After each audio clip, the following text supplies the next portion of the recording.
Hi everyone, I'm Jerry and I was just sent this 6-pack of color-coordinated hollow nut drivers. And if you don't know what these are, you're probably like me used to using a traditional ratchet set,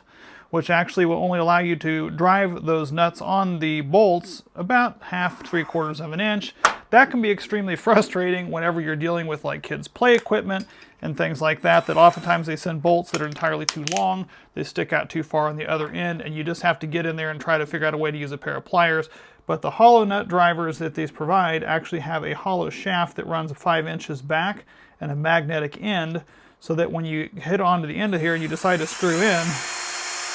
it will drive that all the way down on there so that you're not having to get down there and do that manually. And this works all the way up to a 9/16. I've got a larger size here, so that'll work a lot of the bigger nut and bolts that you're going to have. So, for example, if you drove this through a piece of wood, rather than ratcheting this down about 1/2 inch and then having to manually do it all the way around, you can simply magnet that on there and drive that on there, and then it'll pull off, and that hole can go all the way up in this shaft in the end of this thing, all the way up in there, which is great, a full 5 inches. So this will save you a lot of time and money, and highly recommend it.